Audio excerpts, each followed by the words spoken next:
KJTV를 사랑해주시는 시청자 여러분 안녕하십니까. 오늘은 아침부터 눈이 많이 내리고 있습니다. 서울지방의 경우 적설량도 많을 것이라는 예보입니다. 항상 눈길을 조심해서 걸으셔야 되겠습니다. 오늘 말씀드릴 주제는 이젠 북도발 억제책까지 외환죄로 뭉치는가 라는 제목입니다. 6개 야당이 뭉쳐서 엊그제 발의한 윤석열 대통령의 비상계엄 선포와 관련한 특검법을 보면 기가 차지도 않습니다. 북한이 도발 억제책까지 외환죄로 몰아가고 있기 때문입니다. 야당은 특검법에 윤 대통령의 비상계엄 선포는 전쟁 또는 무력 충돌을 유도하려고 한 혐의가 있다며 외환 혐의를 추가한 것입니다. 이번 특검 대상에 추가된 내용은 해외 분쟁 지역 파병, 대북 확성기 가동, 대북 전단 살포 대폭 확대, 무인기 평양 침투, 북한이 오물풍선 원점 타격, 북방 한계선에서의 북한의 공격 유도 등으로 나열돼 있습니다. 대부분 증거가 없는 추측성 내용들이지만 우리 군의 정상적인 대북 활동까지 외환 행위로 싸잡아 봤다는 것은 한마디로 언어 도단입니다. 이미 구속 수감된 노상원 전 정보사령관의 수첩에는 북방 한계선에서 북이 공격을 유도한다라든가 오물풍선 등의 메모가 적혀 있었다고 하지만 검찰은 이 메모들이 개인의 생각일 뿐 군에 실제로 공유되지는 않았다고 판단한 것으로 알려졌습니다. 민주당은 윤 대통령이 무인기 평양 침투를 지시했고 김용현 전 국방부 장관이 오물풍선을 원점 타격하라고 지시했다는 의혹도 제기하고 있습니다. 이에 대한 사실 여부는 확인이 필요할 것입니다. 하지만 계엄을 위해 북의 공격을 유도하려 했다는 것과 그런 정치적 행위와 상관없는 군의 정상적인 활동은 분명하게 구분되어야 할 것입니다.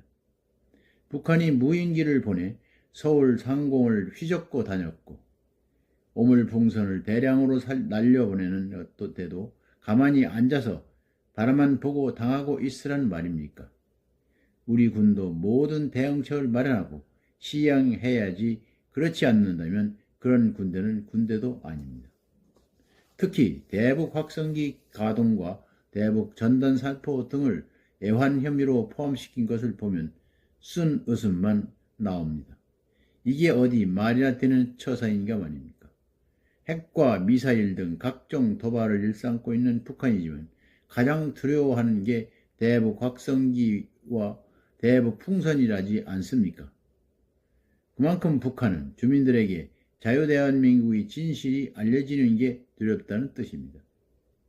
더구나 대북 확성기 등은 북한이 오물풍선 살포에 대응해 공개적으로 이루어진 조치가 아닙니까? 그런데 지금 와서 그게 외환 혐의의 대상이 된다니 알다가도 모르겠습니다.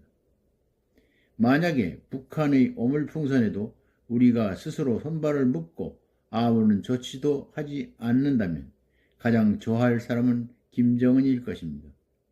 야당은 이런 이유들을 알고도 특검법에 외환죄에 포함시킬 것인지 묻고 싶습니다. 민주당은 해외 분쟁지역 파견도 외환이라고 했습니다. 가당치도 않습니다. 외환을 위한 파병이란 있지도 않지만 아무리 걸고 싶어도 그렇지 이건 너무한 게 아닌가요? 북한군이 파병된 우크라이나에 군 전황 분석팀을 보낼 필요성에 대한 논의는 있었던 것으로 알고 있습니다. 이는 파병이 아닙니다. 북한군이 대량 파병된 상황에서 우리가 현지에서 그 상황을 면밀히 파악하지 않는다면 그게 정부이고 군대인가 말입니다. 그럴 양이면 왜 한미일 군사훈련은 외환에 포함시키지 않았는지 궁금합니다. 6.25 때처럼 북한군이 침략해오고 중공군이 가담한다면 그때는 어떻게 할 것입니까? 어떻게 정상적인 군대의 활동을 외환 혐의로 몰아가려는지 그 저희를 모르는 바는 아니지만 이건 해도 너무한다는 생각밖에 안 듭니다.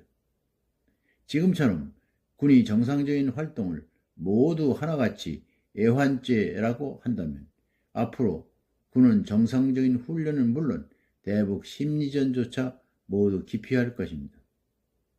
민주당은 역지사지해야 합니다. 만약 민주당이 집권한다면 그런 중대한 안보 상황에 어떻게 대처할 것입니까? 애환 혐의가 무서워 손 놓고 쳐다만 볼 것입니까? 민주당이 그렇게 하지 않고 튼튼한 안보와 국방을 우약했다면 애환 혐의 추가는 철회하는 게 옳습니다. 물론 수사 과정에서 혐의가 드러나면 그땐 법에 따라 처리하면 됩니다. 북의 도발은 증가인로이고 그 위험성은 날로 높아가고 있습니다. 이런 위태한 정세가 앞에 놓여 있는데도 북의 도발 억제책을 포기할 수는 없는 것입니다. 특히 대북 방송이나 대북 전단 살포 등과 같은 심리전은 그만큼 더 필요합니다. 실제로 필자는 군에 있을 때 대북 방송 고지에서 근무한 경험이 있습니다. 당시 경험을 봐도 심리전의 중요성은 아무리 강조해도 지나치지 않다고 말할 수 있습니다. 오늘은 여기까지입니다. 끝까지 시청해주셔서 감사합니다.